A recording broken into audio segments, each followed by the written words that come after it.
Welcome to the channel, this is Zainul Abidin और आज की वीडियो में आपको किया जाता है वेलकम। आज मैं आपको एक ऐसी क्रॉसओवर एसयूवी दिखाऊंगा जो कि जैपनीज़ भी है, हाइब्रिड भी है, फीचर्स भी आपको टॉप ऑफ द लाइन गाड़ियों वाले ऑफर करती है और प्राइस के मामले में भी बेहद सस्ती है, यहाँ तक कि होंडा सिविक से भी सस्ती है। सो आज हम देखेंगे 2019 model Honda Vezel Z sensing package जो कि top of the line variant होता है, आप इसको टॉप ऑफ द लाइन कह सकते हैं। और आज की वीडियो में हम देखेंगे इस गाड़ी को डिटेल से। न सिर्फ ये गाड़ी प्राइस में बेहद मुनासिब है बल्कि ये लो माइलेज व्हीकल है जो कि वीडियो में आगे चलकर मैं आपके साथ शेयर भी करूंगा और हम देखेंगे कि इस गाड़ी को अभी तक कितना चलाया हुआ और साथ ही इस वीडियो के अंदर हम इस गाड़ी को डिटेल से देखेंगे, इसकी एक्सटीरियर कंडीशन, इंटीरियर कंडीशन, ये सारी चीज़ें तो देखेंगे ही और साथ ही साथ इस गाड़ी के अंदर जितने भी फीचर्स आते हैं वो तमाम तर मैं कोशिश करूंगा कि आज की वीडियो में मैं आपको दिखा सकूं। सो अगर आप अपनी फैमिली के लिए, अपने लिए या आपके फ्रेंड्स सर्कल में कोई भी बंदा अपने लिए एक हाइब्रिड क्रॉसओवर एसयूवी खरीदने का सोच रहा है लेकिन उसका बजट होंडा सिविक से भी कम है तो इस वीडियो को उसके साथ ज़रूर शेयर करिएगा। अगर आप अपने लिए इस गाड़ी को खरीदना चाहते हैं और ये वीडियो देखने के बाद आपको ये गाड़ी अच्छी लगती है तो ये गाड़ी यहाँ सैगल मोटर्स पर अवेलेबल है और रावलपिंडी और इस्लामाबाद में सैगल मोटर्स की 2 ब्रांचेज हैं। एक तो ये वाली है जो रावलपिंडी सदर में है, मोनाल से थोड़ा सा आप नीचे आएंगे, राइट साइड पर आपको ये ब्रांच नजर आ जाएगी सैगल मोटर्स के नाम से, जबकि दूसरी ब्रांच रावलपिंडी जीटी रोड पर है, DHA फेज 2 गेट 1 के ऑपोजिट लोकेटेड है सैगल मोटर स्पोर्ट्स के नाम से। तो जिस भी ब्रांच पर आप विजिट करना चाहेंगे ये वेज़ल आपके लिए अवेलेबल हो सकती है। और वेज़ल में या और क्रॉसओवर एसयूवीज़ में जिसमें जैपनीज़ भी हैं, पाकिस्तानी भी हैं, हाइब्रिड, नॉन हाइब्रिड, बहुत बड़ी रेंज आपको यहाँ पर मिलेगी। सो चलें आज की वीडियो को हम स्टार्ट करते हैं, बट उससे पहले आपसे रिक्वेस्ट है कि अगर अभी तक आपने मेरे चैनल को सब्सक्राइब नहीं किया तो कर लीजिए क्योंकि मेरे चैनल के ऊपर आपको इसी किस्म की डिफरेंट वीडियोस देखने को मिलती रहती हैं। चलें आज की वीडियो को हम शुरू करते हैं। सो जनाब, गाड़ी को हम डिटेल से देखते हैं और रिव्यू को तफसील से स्टार्ट करते हैं। सबसे पहले तो आप देखेंगे कि इस गाड़ी का जो फ्रंट फेस है ये बड़ा ही एग्रेसिव किस्म का है। अब क्योंकि ये होंडा का प्रोडक्ट है तो होंडा की आइकॉनिक लुक्स आपको फ्रंट साइड से नज़र आती हैं एग्रेसिव किस्म की लाइट्स के साथ, जो कि फ्रंट साइड से आप इस गाड़ी को देखेंगे तो आप पहचान जाएंगे। अगर मैं बैज को छुपा भी लूँ इसके, लेट से 1 मिनट के लिए बैज को छुपा लेते हैं तो आप फ्रंट से जस्ट इसकी ग्रिल, इसकी लाइट्स, ये जो इसका स्प्लिटर लिप है इसको देखते ही आप पहचान जाएंगे कि असल में ये गाड़ी किस ब्रांड की है। तो होंडा की वही डिज़ाइन फ़िलॉसफी आपको इस गाड़ी के फ्रंट पर नज़र आती है। फिर अगर आप इसकी लाइट्स देखें तो यहाँ से इसकी आईब्रो स्टाइल में आपको क्रोम चलता हुआ नज़र आएगा और ये ग्रिल से होता हुआ दूसरी लाइट में आ जाता है और सेम ऐसा ही क्रोम आपको होंडा इनसाइड में भी मिलता है, एकॉर्ड वगैरह में भी मिलता है, जो ये गाड़ी को फ्रंट साइड से काफ़ी प्रीमियम लुक देता है। फिर होंडा की ब्रांडिंग के साथ साथ लाइट्स की तरफ अगर हम आ जाएं तो इस गाड़ी में आपको मिलती हैं complete LED lights, low beam, high beam, तमाम तरह LEDs में आती हैं। DRLs भी आपको इसमें दिए जाते हैं और साथ ही साथ इसकी हेडलाइट्स ऑटोमेटिक भी होती हैं। ऑटो हाई बीम असिस्ट इसमें आता है या नहीं आता वो हम जब इंटीरियर में चलेंगे तो वो हम डिटेल से देखेंगे, वो सारे फीचर्स भी हम इसके एक्सप्लोर करेंगे। फिर नीचे अगर आप आ जाएंगे तो यहाँ पर हमारे पास फॉग लैंप्स इसमें आपको दिए जाते हैं और ये भी LEDs में ही आपको मिलते हैं। और ये गाड़ी बड़े ही खूबसूरत एरोडायनेमिक स्प्लिटर लिप के साथ आपको ऑफर होती है जो कि फ्रंट साइड से गाड़ी की लुक्स को और भी ज़्यादा इन्हेंस करता है और भी ज़्यादा खूबसूरत बना देता है। मैं इस गाड़ी को स्टार्ट करता हूँ, इसकी लाइट्स को ऑन करता हूँ और लाइट्स को आपको ज़रा डिटेल से फ्रंट पूरी लाइट्स ऑन करके इसकी फ्रंट की लुक डिटेल से दिखाते हैं। बट उससे पहले यहाँ पर ज़रा आप इंटीरियर इस गाड़ी का देखें और अगर मैं इस गाड़ी का इंटीरियर आपको वाइट लुक में दिखाऊँ तो आप देखेंगे कि ये गाड़ी बिल्कुल ब्रांड न्यू है, मतलब आपको स्लाइटली यूज्ड भी नज़र नहीं आएगी। इस गाड़ी का इंटीरियर इतनी अच्छी हालत में है और 2 टोन कॉम्बिनेशन है, ब्रूनो और ब्लैक का कॉम्बिनेशन है जो कि जेड सेंसिंग में आपको अक्सर मिलता है देखने को, तो ये इसके इंटीरियर को काफ़ी प्रीमियम लुक देता है। अच्छा, इसी तरह फ्रंट साइड के साथ साथ रियर साइड से भी इस गाड़ी का इंटीरियर बेहद खूबसूरत है और बेहद नीट एंड क्लीन है, जो कि इस वक्त आप स्क्रीन पर देख भी सकते हैं। उसके अलावा गाड़ी को हम स्टार्ट करते हैं और यहाँ पर ड्राइवर के प्रोस्पेक्टिव से अगर आप इसका डैशबोर्ड देखें, इसका पूरा ओवरऑल व्यू देखें तो आपको लगेगा कि यार यही है वो गाड़ी जिसकी मुझे तलाश है, क्योंकि इस कंडीशन में व्हीकल्स बहुत कम मिलती हैं आपको। तो स्टार्ट करते हैं इसको जल्दी से और मैं आपको इसका स्टार्टअप भी दिखा देता हूँ और ये पुश स्टार्ट फीचर के साथ आती है। सो कुछ इस तरीके से इसका इंस्ट्रूमेंट क्लस्टर आपको वेलकम करता है और लेआउट इसके इंस्ट्रूमेंट क्लस्टर का बेहद खूबसूरत है। ख़ासतौर पर ये जो मीटर के इर्द गिर्द सर्कुलर लाइट ग्लो करती है ये बहुत ही प्यारी लगती है और इसमें आपको गैदर्स का प्रीमियम साउंड सिस्टम भी देखने को मिल जाएगा जिसकी साउंड क्वालिटी अमेजिंग है। सो लाइट्स को हम ऑन करते हैं, बल्कि इसकी लाइट्स खुद ही ऑन हो चुकी हैं क्योंकि ये ऑटो फीचर के साथ आती हैं और साथ ही साथ हाई बीम कुछ इस तरह से इसकी ग्लो करती है, ये भी आप देख लें। इंडिकेटर्स को हम ऑन कर लेते हैं जो कि कुछ ऐसे फ्लैश होते हैं। साइड पर अगर आप आएंगे तो सबसे पहले हम बात करते हैं इस गाड़ी के रिम्स की। यहाँ पर हमारे पास 2 टोन कॉम्बिनेशन में रिम्स हैं जो कि 17 इंचेस के हैं और होंडा की ब्रांडिंग के साथ रिम्स भी इसके बेहद अच्छी हालत में है, क्योंकि नॉर्मली रिम्स गाड़ी का वो एरिया होता है जिसमें सबसे ज़्यादा स्क्रैचेस पड़ने का डर होता है, लेकिन इस गाड़ी के रिम्स बेहद खूबसूरत और अमेजिंग है। फिर इसके ऊपर आपको डनलॉप का टायर मिलता है और इसके टायर की कंडीशन तकरीबन अभी 70% बाकी है, तो आपको 2 से 3 साल तक ये टायर्स बिल्कुल भी तंग नहीं करेंगे। 215, 55 इसके टायर की प्रोफाइल है, डनलॉप का टायर आपको इस पर मिल जाता है। हाइब्रिड की ब्रांडिंग हमारे पास है। फिर अगर रियर मिरर्स की बात करते चलें तो इस गाड़ी के रियर मिरर्स रिट्रैक्टेबल हैं, इलेक्ट्रिकली एडजस्टेबल हैं। इनमें आपको इंडिकेशन का ऑप्शन यहाँ पर मिलता है। ये सारे फीचर्स आपको यहाँ पर दिए जाते हैं। स्मार्ट एंट्री सिस्टम हमारे पास मौजूद है। स्मार्ट एंट्री सिस्टम और पुश स्टार्ट, जिस गाड़ी में स्मार्ट एंट्री होगा उसमें पुश स्टार्ट भी होगा, तो ये दोनों ही फीचर्स इस गाड़ी में आपको मिलते हैं। डोर लैचेस ग्लॉसी फिनिश में हैं, काफ़ी खूबसूरत। और फिर उसके साथ साथ इसकी आपको चारों विंडोज़ ऑटोमेटिक मिलती हैं। नॉर्मली क्या होता है कि ड्राइवर विंडो में ऑटो का ऑप्शन आता है, लेकिन इसकी चारों ऑटोमेटिक है। और ऑटोमेटिक होने के साथ साथ इनमें आपको एंटी पिंच का फीचर भी दिया जाता है, तो किसी भी चीज़ को जब ये डिटेक्ट करेंगी तो ये ऑटोमेटिकली रोल डाउन हो जाएंगी। अच्छा, एक और चीज़ आपको मैं बता दूं कि इसकी विंडोज़ जो हैं इनमें आपको स्टॉक फैक्ट्री से ही एक हल्का सा टिंट देखने को मिलेगा। तो ये गाड़ी ख़रीदने के बाद अगर आप गर्मियों के वेदर में इस गाड़ी को ड्राइव कर रहे हैं तो आपको बिल्कुल भी इसकी विंडोज़ को टिंट करवाने की ज़रूरत नहीं है, क्योंकि ये टिंट बहुत हाई क्वालिटी का होता है जो आपको कंपनी से ही दिया जाता है। अब इसके 2 फ़ायदे होते हैं। पहला फ़ायदा तो ये होता है कि आपको कानूनी तौर पर कोई भी प्रॉब्लम नहीं होगी कि जैसे जो टिंट बाद में लगवाए जाते हैं अक्सर उन पर हैवी किस्म का फ़ाइन होता है, तो इस केस में आप उससे भी बचेंगे। दूसरी बात ये होती है इस टिंट की जो सबसे अमेजिंग है वो ये कि जैसे जैसे धूप ज़्यादा होगी ये टिंट थोड़ा सा डार्क हो जाता है, और जैसे जैसे शाम का वक्त होता है, अंधेरा होता है, तो ये टिंट उतना ही लाइट हो जाता है और विजिबिलिटी में आपको बिल्कुल भी प्रॉब्लम नहीं करता।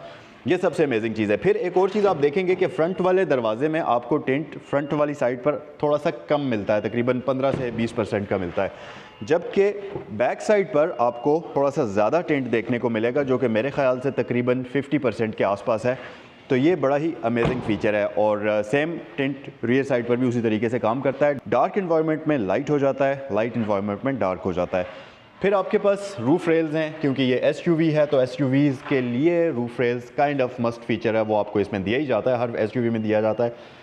तो अगर आपने लगेज स्पेस को बढ़ाना है, आप लंबे सफ़र पर निकल रहे हैं, तो आप इसके ऊपर कोई भी स्की बॉक्स, कोई भी luggage box, utility box attach करके आप इसको ज़्यादा प्रैक्टिकल बना सकते हैं।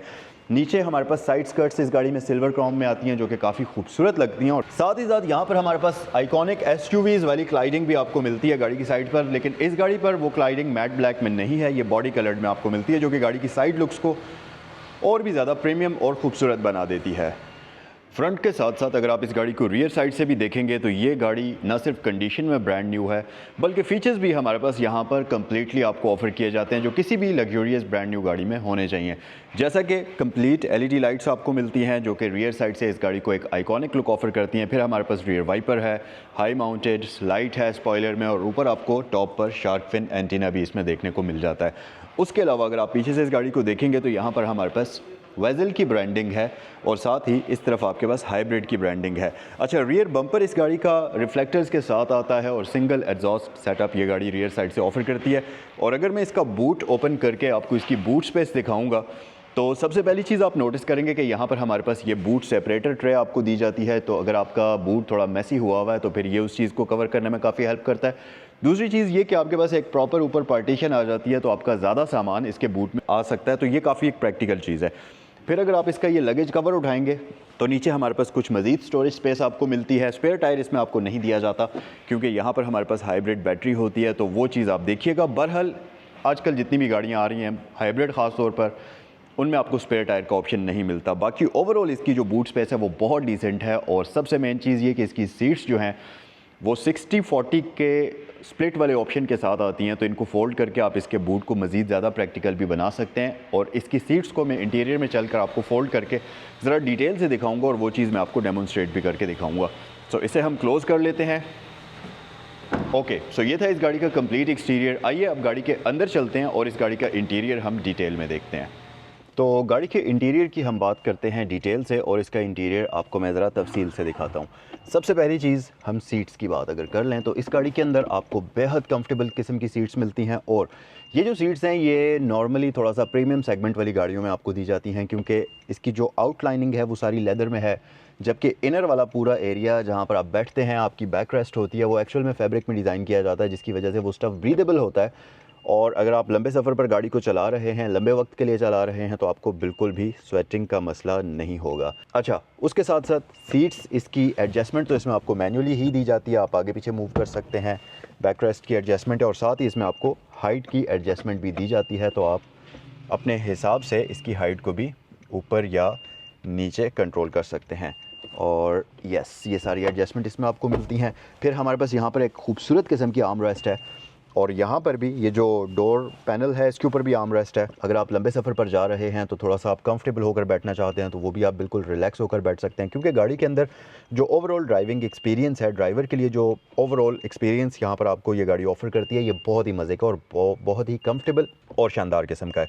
अच्छा, सेंट्रल में अगर हम आ जाएं तो हमारे पास आता है जी लेदर स्टिच स्टीयरिंग व्हील, जिसके ऊपर आपको वही ब्लैक एंड ब्राउन कॉम्बिनेशन मिलता है। और फिर उसके साथ साथ ये गाड़ी आपको कंप्लीट मल्टीमीडिया स्टीयरिंग ऑफर करती है, जिस पे आपको फुल मल्टीमीडिया के कंट्रोल्स मिलते हैं। साथ ही साथ इसमें आपको एडॉप्टिव क्रूज़ कंट्रोल का ऑप्शन भी दिया जाता है।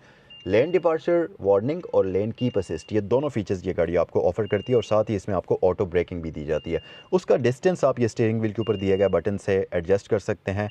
और साथ ही हमारे पास स्टीयरिंग व्हील के नीचे कुछ बटन्स हैं जिसमें आपके पास जो इसका ये सेंट्रल डिस्प्ले है उसके कंट्रोल्स यहाँ पर आपको मिलते हैं।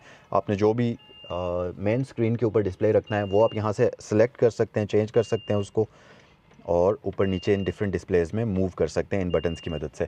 अच्छा, फिर लेफ़्ट साइड पर आपको कुछ मज़ीद कंट्रोल्स मिलते हैं जो कि बेसिकली वॉइस कमांड और फ़ोन के कंट्रोल्स हैं। होंडा वेज़ल का स्टीयरिंग व्हील बेसिकली असल मानों में मल्टीमीडिया स्टीयरिंग आपको मिलता है। बाकी तो जो गाड़ियाँ होती हैं उनमें मल्टीमीडिया कंट्रोल्स के लिए जस्ट आपको वॉल्यूम कीज़ दे दिए जाते हैं, लेकिन इस गाड़ी के स्टीयरिंग व्हील पर आपको इतने ज़्यादा बटन्स मिलते हैं कि आपको लगता है पता कि यार वाकई में किसी आला तरीन गाड़ी में सफ़र कर रहा हूँ, क्योंकि तकरीबन तमाम तर चीज़ों के ही कंट्रोल्स आपको स्टीयरिंग पर दे दिए गए हैं। तो आप बहुत सारी ऐसी चीज़ें यहीं से कंट्रोल कर सकते हैं जो कि नॉर्मल ड्राइविंग एक्सपीरियंस में आपको बार बार चेंज करनी पड़ती हैं। अच्छा, फिर हमारे पास पैडल शिफ्टर्स भी मौजूद हैं, तो आप अगर इस गाड़ी को मैनुअली चलाना चाहते हैं तो यहाँ से आप सिंपल इसको डीपर शिफ्ट कर लें और मैनुअली भी आप इसको कंट्रोल कर सकते हैं। तो ये बड़ी अमेजिंग चीज़ है। अच्छा, फिर मज़ीद फ़ीचर्स में इस गाड़ी के जो स्टीयरिंग व्हील है ये भी एडजस्टेबल आपको मिलता है, तो आप इसे टिल्ट भी कर सकते हैं और टेलीस्कोपिक एडजस्टमेंट भी आपके पास मौजूद है। तो जिस भी कंफर्टेबल पोजीशन में आप इसके स्टीयरिंग को रखना चाहते हैं वहाँ पर आप इसे रखते हुए इजी होकर गाड़ी को ड्राइव कर सकते हैं। क्योंकि ये जापानीज़ व्हीकल है तो इसकी स्पीड लिमिट 180 किलोमीटर्स तक है। और बाकी अगर हम मीटर की बात करते चलें तो हमारे पास सेंटर में एक मेन इसका डिस्प्ले है जिसमें आपको एनालॉग स्पीड मीटर मिल जाता है। अच्छा, इसकी अच्छी बात यह है कि जिस भी मोड में आप गाड़ी को ड्राइव कर रहे होंगे वहाँ पर इसकी जो मीटर की लाइट है वो उसी हिसाब से ग्लो करेगी। जैसा कि ईवी मोड में इसकी जो मीटर की लाइट है वो ग्रीन होगी, नॉर्मल मोड में वाइट होगी, और ये स्पोर्ट मोड का आपको यहाँ पर बटन मिलता है। आप जैसे ही इसको प्रेस करेंगे गाड़ी की लाइट मीटर की रेड हो जाएगी और साथ ही इसका इंजन भी स्टार्ट हो जाएगा, क्योंकि यस ऑब्वियसली स्पोर्ट मोड में इसको पावर ज़्यादा ज़रूरत होती है। अच्छा, स्पोर्ट मोड को वापस हम ऑफ़ करते हैं, नॉर्मल पर आते हैं तो इसकी लाइट वापस वाइट हो जाती है। अच्छा, फिर उसके साथ साथ क्योंकि ये हाइब्रिड है तो रेडी साइन मिलता है, ईवी का साइन आपको मिलता है, आउटसाइड टेम्परेचर ये गाड़ी आपको शो करती है। साथ ही इसमें टाइम वगैरह का option, gear position indicator, hazard lights की वो इंडिकेशन वो आपको यहाँ मिलती है, डिजिटल स्पीड मीटर है, और सबसे अमेजिंग चीज़ है माइलेज। जैसा कि मैंने आपको बताया था कि मैं वीडियो में आगे चलकर आपको माइलेज इसके बताऊंगा, तो ये गाड़ी 65,000 किलोमीटर्स ड्रिवन है। आराम से आप इसको 1.5-2 लाख किलोमीटर चला सकते हैं और ये गाड़ी नज़र भी आती है कि वाकई ये 65,000 ही चली हुई है, कोई भी मीटर रिवर्स नहीं है। क्योंकि अगर आप इस गाड़ी का इंटीरियर देखेंगे और इस गाड़ी के माइलेज देखेंगे और एक्सटीरियर कंडीशन और इन सारी चीज़ों को आपस में मैच करने की कोशिश करेंगे तो कहीं भी किसी चीज़ में आपको तज़ाद नज़र नहीं आएगा। इंटीरियर, एक्सटीरियर, फिर इसके माइलेज, आपको लगेगा कि यार वाकई ये गाड़ी 65 ही ड्रिवन है और जेन्युइन माइलेज के साथ है ये व्हीकल। फिर मज़ीद फीचर्स में आपके पास वो मल्टीमीडिया डिस्प्ले तो यहाँ पर भी मौजूद है, MI डिस्प्ले, जिसमें आपको मल्टी इन्फॉर्मेशन डिस्प्ले जो होता है वो दिया जाता है। अच्छा, इस तरफ अगर आप आएंगे तो आपके पास यहाँ पर एक स्क्रीन मौजूद है जो कि गैदर्स की है, और होंडा के तकरीबन प्रोडक्ट्स में आपको गैदर्स का ही साउंड सिस्टम दिया जाता है और साउंड क्वालिटी इसकी अमेजिंग होती है। नेविगेशन वगैरह वो सारी चीज़ें इसमें आपको मिल जाती हैं। फिर नीचे अगर आप आएंगे तो इसमें आपको dual zone digital climate control मिलता है जो कि एक टच पैनल से कंट्रोल होता है, और ये भी बहुत ही अमेजिंग है। और साथ ही साथ इस गाड़ी में आपको फ्रंट पर दोनों सीट्स हीटेड ऑप्शन के साथ मिलती हैं। तो अगर आप थोड़ा सा कोल्ड वेदर में गाड़ी को ड्राइव कर रहे हैं या सुबह के टाइम सर्दियों में आके गाड़ी में बैठ रहे हैं तो आप हीटेड सीट्स को प्रॉपर एंजॉय कर सकते हैं, जो कि बहुत अमेजिंग फीचर है, ख़ासतौर पर अगर आप ठंडे इलाकों में गाड़ी को चला रहे हैं। फिर इस गाड़ी की न सिर्फ विंड स्क्रीन डीफॉगर के साथ आती है बल्कि इसके जो साइड मिरर्स हैं वो भी हीटेड होते हैं। तो फॉगी वेदर में आप इस फीचर का भी यूज़ कर सकते हैं और जो कि आपकी ड्राइविंग को मज़ीद ज़्यादा आसान बना देगा। स्टार्ट बटन यहाँ पर आपको मिलता है, जब ये गाड़ी स्टार्ट हो जाती है प्रॉपर तो इसका स्टार्ट बटन रेड कलर में ग्लो करता है। अच्छा, फिर पीछे आपके पास एक छोटा सा स्टोरेज कंपार्टमेंट है, यहाँ पर आप गाड़ी की चाबी रख सकते हैं। और चाबी की अगर बात करें तो इसमें होंडा सिविक एक्स के जैसी चाबी आपको मिलती है, जो कि काफ़ी प्रीमियम है। यहाँ हम इसे रख देते हैं। फिर पीछे अगर आप आएंगे तो इसमें बहुत ही स्टाइलिश बड़ी खूबसूरत गियर नॉब आपको मिलती है, जिसमें R&D और लो गियर का ऑप्शन आपको दिया जाता है। पार्क के लिए अलग से बटन है हमारे पास, और साथ ही इसमें आपको इलेक्ट्रिकल पार्किंग ब्रेक दी जाती है ऑटो होल्ड के फीचर के साथ। इसके साथ साथ इस गाड़ी में आपको स्पोर्ट मोड के लिए एक डेडिकेटेड बटन मिलता है। ये पूरा का पूरा सेंट्रल कंसोल, इसकी जो क्वालिटी है ये काफ़ी मज़ेदार सॉलिड क्वालिटी आपको फ़ील होती है। और ये डबल कंपार्टमेंट होता है, ऊपर अलग है और नीचे भी आपके पास एक स्टोरेज स्पेस है, तो इसको भी आप फ़ोन रखने के लिए या डिफरेंट चीज़ों के लिए यूज़ कर सकते हैं। और साथ ही साथ यहाँ नीचे आपको USB पोर्ट का ऑप्शन भी दिया जाता है, तो यहाँ इसे फ़ोन अगर लगाते हैं अपना तो आप वो लगा सकते हैं। फिर इस तरफ हमारे पास ये 12 वोल्ट की पावर आउटलेट भी नीचे वाले स्पेस में मौजूद है, और यहाँ पर आप वॉलेट फ़ोन अपना ईजीली रख सकते हैं। आर्म रेस्ट के बारे में मैं आपको बता चुका हूँ। अच्छा, कप होल्डर्स इसके बड़े ही अमेजिंग तरीके से ओपन और क्लोज़ हो जाते हैं, तो अगर आपने इसको as a storage space use करना है, स्टोरेज कंपार्टमेंट के तौर पर यूज़ करना है, तो आप इसके कप होल्डर्स को क्लोज़ कर दें। अदरवाइज़ यहाँ से आप बटन प्रेस करें तो इसके कप होल्डर्स ओपन हो जाते हैं, तो अब ये प्रॉपर आप कप होल्डर्स के तौर पर इनको इस्तेमाल कर सकते हैं। और एक और बड़ा अमेजिंग फीचर ये है कि अगर आप यहाँ पर कप होल्डर्स के तौर पर इसको यूज़ नहीं करते, आप इसको as a storage compartment use करना चाहते हैं, तो जो इसकी स्टोरेज कंपार्टमेंट का फ्लोर है वो बेसिकली ओपन हो जाता है और इसका स्टोरेज कंपार्टमेंट और भी ज़्यादा डीप हो जाता है। अगर आपने इसको as a storage compartment use करना है तो आप इस नीचे वाले ये जो पैनल्स हैं इनको इस तरीके से फोल्ड करें और ये नीचे आके इंटैक्ट हो जाते हैं, जिसकी वजह से आपके पास जो स्पेस है वो ज़्यादा बन जाती है और सेंटर में ये वाला एरिया बाहर आ जाता है। तो अब बजाय इसके कि आप इसको as a cup holders use करें, आप इसको as a proper storage compartment के तौर पर यूज़ कर सकते हैं, जो कि बहुत ही अमेजिंग फीचर है और ये काफ़ी हेल्पफुल भी है। फिर आर्म रेस्ट में भी हमारे पास पीछे एक और स्टोरेज कंपार्टमेंट है, तो स्टोरेज स्पेस के लिहाज से आपको ये गाड़ी बिल्कुल भी तंग नहीं करेगी। उसके अलावा सेंटर में हमारे पास 2 टोन कॉम्बिनेशन आ जाता है, आइकॉनिक एयर वेंट्स आपको वेजल वाले मिलते हैं और ये लेदर की क्वालिटी बेहद अमेजिंग किस्म की है। फिर हमारे पास एक डिसेंट साइज़ का ग्लव बॉक्स इस गाड़ी में देखने को मिल जाएगा। साथ ही साथ सीट्स के बारे में मैं आपको ऑलरेडी बता चुका हूँ, और सबसे अमेजिंग चीज़ कि इसका जो कैबिन मिरर आता है ये भी ऑटो डिमिंग की ऑप्शन के साथ आता है, और इस गाड़ी में आपको DVR भी प्री इंस्टॉल्ड मिल जाएगा। तो हर एक चीज़ से, हर एक फीचर से ये गाड़ी पहले से इक्विप्ड है। ऊपर अगर आप आएंगे तो हमारे पास यहाँ पर लाइट और मिरर्स का ऑप्शन आ जाता है, सनशेड्स के ऊपर यहाँ पर। मेरे ख्याल से मैंने इसका कंप्लीट फ्रंट इंटीरियर कवर कर लिया है। साइड पर स्टीयरिंग व्हील की साइड पर यहाँ पर हमारे पास कुछ ऑप्शंस हैं, जिसमें आपके पास इकॉन मोड का बटन आ जाता है। उसके अलावा ट्रैक्शन कंट्रोल है, anti collision system on off कर सकते हैं, lane departure warning on off कर सकते हैं, पैनिक बटन है और साथ ही मतलब साउंड्स वगैरह को आप ऑफ़ कर सकते हैं यहाँ से गाड़ी की। और साथ ही आपके पास डीफ्रॉस्टर का बटन मिलता है, तो अगर आप ऐसे वेदर में हैं जहाँ पर बर्फ़बारी बहुत ज़्यादा होती है और विंड स्क्रीन के ऊपर बर्फ़ जम जाती है, तो आप डीफ्रॉस्टर से उसको भी हटा सकते हैं। ये बड़ा अमेजिंग फीचर है। ये था इस गाड़ी का कंप्लीट फ्रंट इंटीरियर। एक और चीज़ रह गई है और वो है इस गाड़ी के एयरबैग्स। यहाँ पर मुझे फ्रंट पिलर पर नज़र आ रहे हैं, डैशबोर्ड पर भी हैं एयरबैग्स। ऑब्वियसली इसमें नी एयरबैग्स भी आपको दिए जाएंगे, इन पिलर्स पर नहीं है लेकिन सीट्स में होते हैं इनके एयरबैग्स। तो 6 एयरबैग्स तो यहीं पर आपको मिलते हैं। फिर पिछले पिलर्स में भी आपको पिछले पिलर्स में भी आपको एयरबैग्स दिए जाते हैं। तो रफली तकरीबन 9 से 10 एयरबैग्स इस गाड़ी में आप एक्सपेक्ट कर सकते हैं। रूफ़ इस गाड़ी का बिल्कुल ब्रांड न्यू है, मतलब आप इस गाड़ी में बैठेंगे तो आपको अंदाज़ा हो जाएगा कि यार इस गाड़ी का मीटर बिल्कुल भी रिवर्स नहीं किया हुआ, ओरिजिनल जेन्युइन मीटर के साथ है और जेन्युइन माइलेज के साथ है। आइए ज़रा रियर साइड पर चलते हैं। अच्छा जनाब, रियर साइड पर अगर हम फीचर्स की बात करें तो वेज़ल के अंदर जो फीचर सबसे ज़्यादा मेरा फेवरेट है वो है इस गाड़ी की बड़ी विंडोज़। अगर आप इस गाड़ी की विंडोज़ का साइज़ देखें तो ये ठीक ठाक बड़ी विंडोज़ हैं, बेहद बड़े साइज़ की विंडोज़ हैं, जिसकी वजह से आपको गाड़ी में पीछे बैठकर ज़रा सा भी क्लस्ट्रोफोबिक नहीं लगता और आपको लगता है कि यार आप किसी बड़े साइज़ की व्हीकल में बैठे हुए हैं और कंफर्टेबल होकर आप इसमें लंबे सफ़र पर भी जा सकते हैं। अच्छा, इस गाड़ी के क्योंकि बाहर से अगर आप डोर लैचेस देखेंगे तो वो इसकी विंडोज़ के बिल्कुल ऊपर डिज़ाइन हुए हुए हैं, बेसिकली हिडन डोर लैचेस इसमें आपको दिए जाते हैं। और ये सबसे पहली व्हीकल थी जिसमें आपको हिडन डोर लैचेस आपको दिए जाते थे अपने ज़माने में जब ये आई थी। फिर बाद में तो अब काफ़ी सारी गाड़ियों में आपको मिलते हैं, जैसे कि टोयोटा CHR में भी आपको ये मिलते हैं और बहुत सारी गाड़ियों में मिलते हैं। लेकिन इस गाड़ी में इसके डोर लैचेस को, पिछले दरवाज़ों के डोर लैचेस को इतने स्मार्ट तरीके से डिज़ाइन किया गया है कि उनको विंडोज़ के इस कॉर्नर पर लगाने के बावजूद भी विंडोज़ का साइज़ छोटा नहीं किया गया, जिसकी वजह से ये गाड़ी पिछले पैसेंजर्स के लिए भी एक बेहद प्रैक्टिकल किस्म की गाड़ी है। लेग स्पेस की अगर मैं बात करूं तो आप देखेंगे कि यहाँ पर बहुत अच्छी लेग स्पेस आपको मिलती है। अच्छा, ये सीट मुझे थोड़ी सी ऊपर हुई लग रही है, मतलब इसका एंगल काफ़ी ज़्यादा ऊपर हुआ हुआ है, तो चले हम देखते हैं कि इसे हम एडजस्ट कर सकते हैं या नहीं कर सकते। ओके, यस, ये एडजस्टेबल है, अब ये ठीक पोजीशन पर है। इसी तरह मैं इस सीट को भी पीछे मूव कर सकता हूँ।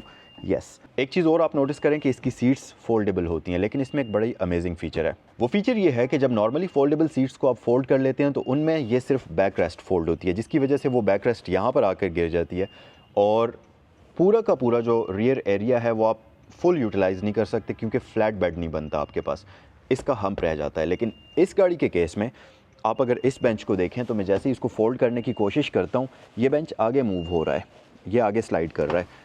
तो जब मैं इसको पूरा नीचे फोल्ड कर लेता हूँ तो यहाँ मेरे पास एक बेहद प्रैक्टिकल किस्म का बेड बनता है, जो कि बिल्कुल फ्लैट बेड है। मतलब ये वाली जो सीट है इसका कोई भी एरिया यहाँ ऊपर नहीं आया हुआ है, जिसकी वजह से स्पेस जो है वो प्रैक्टिकल ना रहे, ऐसा सीन बिल्कुल भी नहीं है। जब आप इसे फोल्ड कर लेंगे तो आपके पास बेहद ज़्यादा स्पेस यहाँ पर बन जाती है और आप इसको आराम से यूज़ कर सकते हैं। मतलब वेज़ल के केस में इस गाड़ी को इस तरीके से डिज़ाइन किया हुआ है कि हर एक चीज़ इसमें आपको मुकम्मल दी जाती है और आप यूज़ करके गाड़ी को आपका दिल करता है कि यार वाकई में ये गाड़ी बहुत अमेजिंग है। अच्छा, कुछ प्रॉब्लम्स भी होती हैं, हर गाड़ी में मसले होते हैं। वेज़ल में भी कुछ प्रॉब्लम्स थी, अब नहीं है। प्रॉब्लम्स ये थी कि 2014 तक के मॉडल में इनमें DCT ट्रांसमिशन आती थी, जिसमें बहुत ज़्यादा मसले थे और वो गाड़ी बेहद तंग करती थी। ट्रांसमिशन उसकी उड़ जाया करती थी और वो रिपेयर तो होती नहीं थी, तो वो पूरा यूनिट रिप्लेस करना पड़ता था और वो ठीक ठाक एक्सपेंसिव होता था।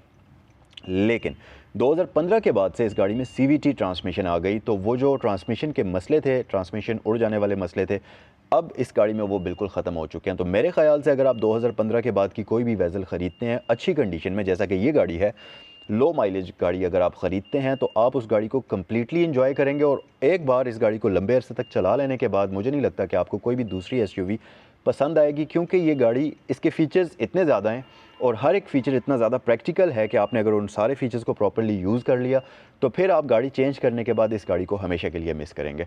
तो ये फ़ीचर इस गाड़ी के अंदर आपको इस तरह के मिलते हैं। और यहाँ पर आप देखें, आर्म रेस्ट हमारे पास है, 3 पैसेंजर्स के लिए हेड रेस्ट है और जो रियर सीट्स हैं ये भी काफ़ी प्रैक्टिकल किस्म की हैं, वही सेम लेदर और फैब्रिक के कॉम्बिनेशन में आ जाती हैं। फ्लोर इसका फ्लैट है, तो 3 बंदे इसमें बैक साइड पर आराम से बैठ सकते हैं। और अगर आप लंबे सफ़र पर जा रहे हैं तो आपको अपनी कोई भी इलेक्ट्रिकल डिवाइस को चार्ज करने के लिए 12 वोल्ट का पावर आउटलेट भी दिया जाता है। फिर ऊपर हमारे पास LED लाइट्स रूफ़ में दी जाती हैं। रियर साइड पर भी रूफ़ आप इस गाड़ी का देखेंगे तो आपको लगेगा कि यार अमेजिंग किस्म की व्हीकल है, मतलब ब्रांड न्यू इंटीरियर है इस गाड़ी का। मुझे बहुत कम, ऑब्वियसली ज़ाहिर है मैं 3-4 साल से गाड़ियों के रिव्यूज़ कर रहा हूँ, लेकिन जब मैं यूज्ड गाड़ी का रिव्यू करता हूँ बहुत कम ऐसे होता है कि मुझे किसी गाड़ी का इंटीरियर पसंद आता है। क्योंकि ज़ाहिर है जब आप इतने अरसे से मुख्तलिफ़ गाड़ियाँ देख रहे होते हैं, मुख्तलिफ़ गाड़ियों में बैठ रहे होते हैं, तो फिर आपको अंदाज़ा हो जाता है कि कौन सी गाड़ी ब्रांड न्यू है, कौन सी गाड़ी यूज्ड है, कितनी यूज्ड है, वो चीज़ें आपको समझ आ ही जाती हैं। इस गाड़ी का इंटीरियर ऐसा है कि जिसने वाकई में मुझे इम्प्रेस किया है। मतलब अगर आप इसके इंटीरियर की कंडीशन देखेंगे तो आपको लगेगा कि यार आपने यूज्ड गाड़ी नहीं ख़रीदी, आपने ब्रांड न्यू गाड़ी ख़रीदी है। यस, ये चीज़ आप इस गाड़ी में आकर नोटिस करेंगे जब भी आप इस गाड़ी में बैठेंगे। सो यस, ये था इस गाड़ी का कंप्लीट एक्सटीरियर और कंप्लीट इंटीरियर। सो जी, ये था आज का review 2019 Honda vessel Z sensing का। मुझे कमेंट सेक्शन में बताइए कि ये व्हीकल आप लोगों को कैसी लगी। अगर पसंद आई है तो वीडियो को लाइक करना मत भूलें। अगर इस गाड़ी को ख़रीदना चाहें तो स्क्रीन पर दिए गए नंबर्स पर आप कॉल भी कर सकते हैं, जो कि हैं सैगल मोटर्स के। ये गाड़ी यहाँ पर अवेलेबल है। इससे रिलेटेड और भी डिफरेंट किस्म की SUVs यहाँ पर अवेलेबल हैं। तो जो भी गाड़ी आपको चाहिए उससे रिलेटेड मालूमात के लिए आप इन नंबर्स पर कॉल भी कर सकते हैं। ये था आज का रिव्यू। अगर वीडियो पसंद आई है तो ज़रूर लाइक करें, कमेंट सेक्शन में अपनी राय से ज़रूर आगाह करते रहा करें। नेक्स्ट वीडियो में आपसे हम मिलते हैं। अस्सलाम वालेकुम।